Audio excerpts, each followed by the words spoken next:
Alright, Derek, here's your 632 Airboat engine. He was frictionless combination, transferring hydraulic oil, AFR heads on, Stefs custom painting, sniper manifold, got your new carburetor on it. Going to make a run, see what she does. Stay tuned.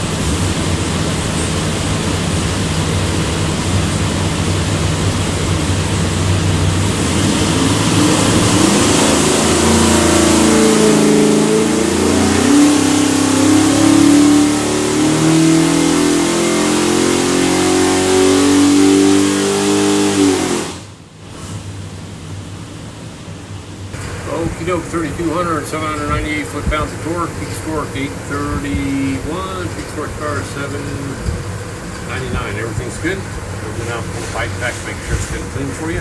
Have a great day. Show you a couple other things. See if your engine, find this thing looks like a credit card, USB card, full technical information. On the engine will be this tag. You'll have your engine number, some other specs. That engine number is the easiest way for us to look you up. Flip it over. QR code there, takes more tech stuff.